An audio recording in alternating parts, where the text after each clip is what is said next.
Hey, Traverse City. Today, Traverse Talks and Jim Horn are interviewing Peter Schous, candidate for the Traverse City Commission. Peter was born and raised in Dearborn, Michigan, and has lived in Traverse City for 12 years, with his wife with whom he owns a local hospitality company. He graduated from Wayne State University in Detroit with a Bachelor of Science in Business Administration. Peter has served on the Village of Empire Planning Commission for 10 years, including previously as chair and currently as vice chair. So let's welcome Peter. Peter, welcome to the show, and thank you for joining the podcast. It's great to have you on. Thanks for having me. Oh, it's good. Anyway, Peter, as I've mentioned to some of the other people that are running for office, whether it's the county or the city commissioner position, you stepped off you're stepping off the curb, and to me, that's a real big deal. Yep. Why don't you give me some ideas and give the people that are listening to the podcast, why is Peter Schous? Why have you decided to run? Why am I deciding to run? My wife and I have lived here in Traverse City now for, almost 13 years. We absolutely love it. And when we moved here, we had one small baby. Now we have 7. The future of Traverse City, I'm very indebted to. 7? 7 children, yeah. Okay. There's few of us out there with 7, but I guess I'm one of the few. And we couldn't find a better city to raise a family in. We absolutely love it here. We feel safe, welcoming. We moved here, we immediately felt like it was home. We met so many good friends and neighbors around, and we just have absolutely loved Traverse City. Over the I would say last 4 or 5 years, we started getting more and more aware of some of the small issues the city was having and facing. One concern for me, of course, is where are my kids going to go? Having 7 children, I hate to see my whole family move away from home when they're older, but our options around here for young adults is few and far between if you're outside of any profession. So I started really tipping my head around, should I run for office or not? What kind of difference can I make in Traverse City? Got a lot of encouragement from my neighbors, a lot of friends. Drawing on my 11 years of planning commission experience on Empire, they said, man, you got the small government experience. You should really consider running for office here. So that's where I'm at today. I'm running. It's the first time I ever ran for public office. I never thought I would have any political career in my future. I don't really have any further political aspirations, but I do feel like my experience in small business, small government really ties in, and I think I'd be a good fit to be a city commissioner here. And we talked a little bit earlier before the show started.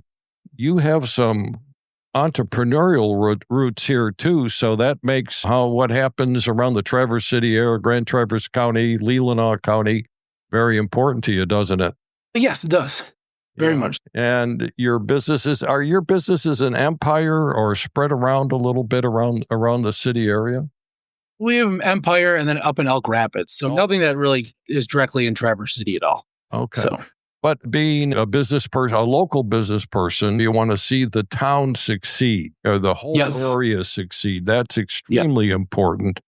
What do you see as a couple of major issues going forward within the Grand Traverse County, Traverse City area, the whole area? For the city, one of the hot topics, of course, is affordable housing, which is a tough one to address since Traverse City itself is only 8.2 square miles. Now, as a city commissioner, we can only control what happens to the city. But one of my key priorities is to really establish a strong collaboration with our regional government bodies, so the townships, the counties, even the surrounding counties outside of Grand Traverse County, really creating more of a partnership with them. Meeting with some of the people from the county representatives there, the county will highlight downtown Traverse City as such a key importance to their success as well. And there's a lot of young families that have moved up here in the last 5-10 years. And if it wasn't for such a core downtown, I don't think they would have chose this area to move. Everybody reflects on how important downtown is.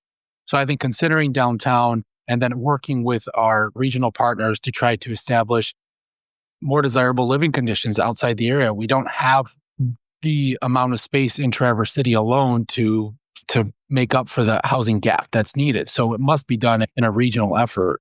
And then, of course, the other major issue, which is a little bit harder to tackle, but it also needs to be tackled on a regional level, is diversifying our economy. Although my business is strongly dependent on the tourist economy, it's not the healthiest for our community, is just to rely on that. We need to diversify that, and we need to find ways to be attractive to a larger to more, whatever you call it, boutique manufacturing companies or specialty manufacturing? How can we lure more companies up here? Maybe more work from home companies that just want to be based up here. Maybe it might attract more of their employees to come this way.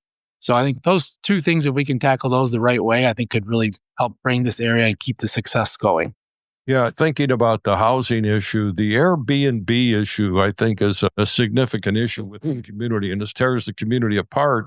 If I remember the numbers correctly, I believe that Airbnbs bring in about $30 million a year, but obviously they do restrict some of the housing for the locals, don't they? Yes, and that's true. Now, that number is also regionally driven. That's not just Traverse City proper. I think Traverse City, in a nutshell, does a pretty good job restricting the Airbnbs. Now, I'm not anti-Airbnb, but I think they need to be controlled in the right way. I think that Airbnbs in the neighborhoods of Traverse City have no business being there. In our commercial districts and then in more rural areas that you're not affecting the neighborhood quality of life should be allowed. And regions can create different associations. I know there's several neighborhood associations, for example, out in the Empire area that restrict them. And that's a pretty rural area, one would say. So there's certain people that choose to live in those HOAs, so they don't have to deal with the short-term rental perspective of it. But it's tough. I think that there could be better restrictions put on as we continue to look at new development, new neighborhoods. Getting the county and other townships aligned with that directive will definitely help. Airbnbs are also dropping off. The numbers are going down nationally, I should say. I think for a while, just shortly after COVID, people were renting everywhere and anything to get a different experience. And I think the kind of, what's the right way to say it, but the idea of renting into a subdivision just in a different city is not as attractive as it was a few years ago. We're seeing less and less of those rentals going up and more people either renting long-term or people just getting out of the business in a whole. So I don't want to say it's going to self-correct on its own completely, but I think we're already starting to see some correction there. But from a Traverse City specific perspective, I think the city should continue their ordinances and restrict short-term rentals in our neighborhoods. We want our neighborhoods to stay neighborly and keep that energy going and encouraging young families and other people to live in here that want to live in Traverse City. But when it comes down to our commercial districts downtown, I would say I would support if somebody has an apartment building or a single family house even that's in a commercial district. They should be able to rent that if they want. It doesn't really impact the neighborhood so much. I don't know if it's also the most attractive place for somebody to come and say, hey, I want to live here year round. Yeah, I've often wondered because, as you're right, Airbnbs they set up in neighborhoods, and I personally have never done that. We've always gone on vacation. We've always stayed into a downtown facility or something like that. So I can see where that would move away. If you're not familiar with the neighborhood, you might feel a little bit like an outsider. The other hot button issue continues to be, and I think about the repaving over there, or the temporary repaving over on 14th Street. I've done some patch up work, and I'm glad they did it because that was like the road to Pakistan or wherever. I don't know. Yeah. I don't know. What are your thoughts about the infrastructure situation within the city? Infrastructure is key to have a good city. But I guess I'm going to call it the eyeball test, right? The first thing you do is you look at something, how does it look? And I think our city can use some improvements on that. I'd like to see a more comprehensive maintenance program for our public spaces and our roads be outlined for the city commission in the next budget.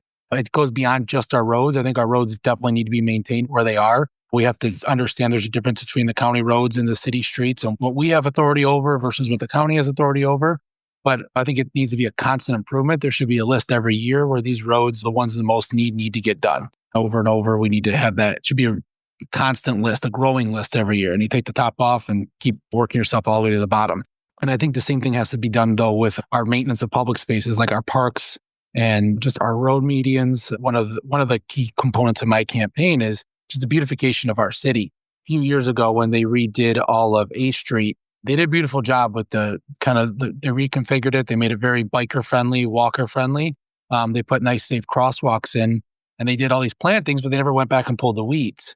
So let's maintain that area and keep it as beautiful as the intentions. If we keep putting in these capital improvements and don't go back and maintain them, it defeats the purpose of it. So I think that a strong, comprehensive maintenance plan needs to be put in place for roads and our public spaces. And I know in roads they already have that list, and they're focusing on it. Northern Michigan, we see a lot of different weather, diverse weather, which creates for a lot of cracking issues and road maintenance difficulties. But I think that our parks and public spaces are two other areas that have been ignored, and not intentionally. I just don't think the right direction has been given to them. And I think that's something that, as a city commissioner, I would highly encourage, is that we come up with a beautification strategy for our town.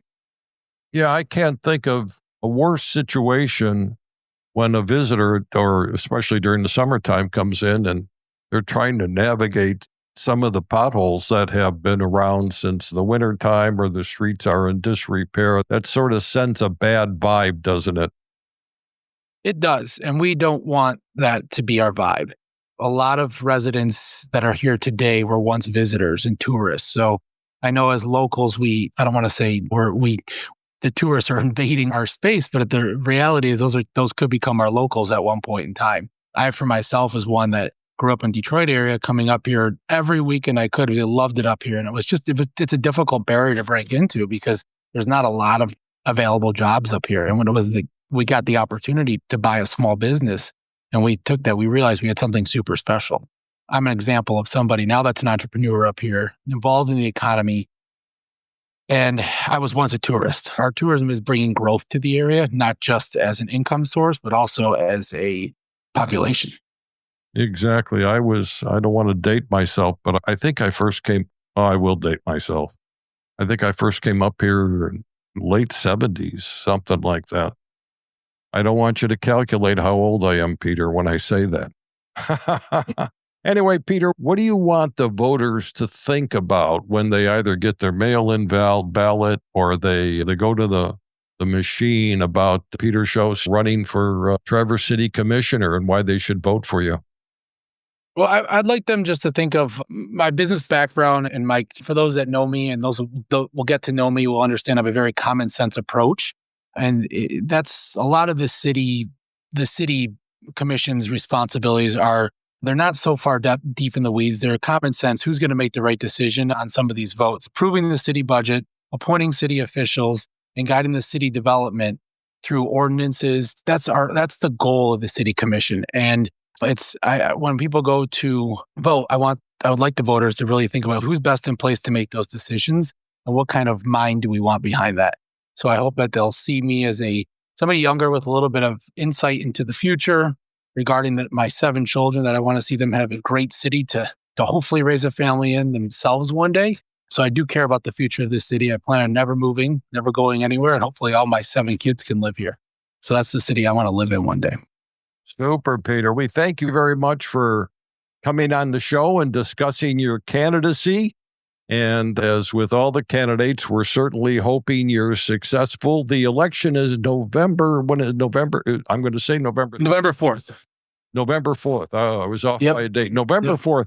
And folks, this is an off election year, but every vote counts. Get out there and vote. Just because it's not a presidential year doesn't mean you shouldn't vote. And vote for the candidate of your choice. And it's good. We've had all the candidates on, and they all sound great. People are stepping forward to serve Traverse City, and that's really a good sign. Anyway, Peter, I want to thank you very much, sir. Thank you, Jim. You take care. You too.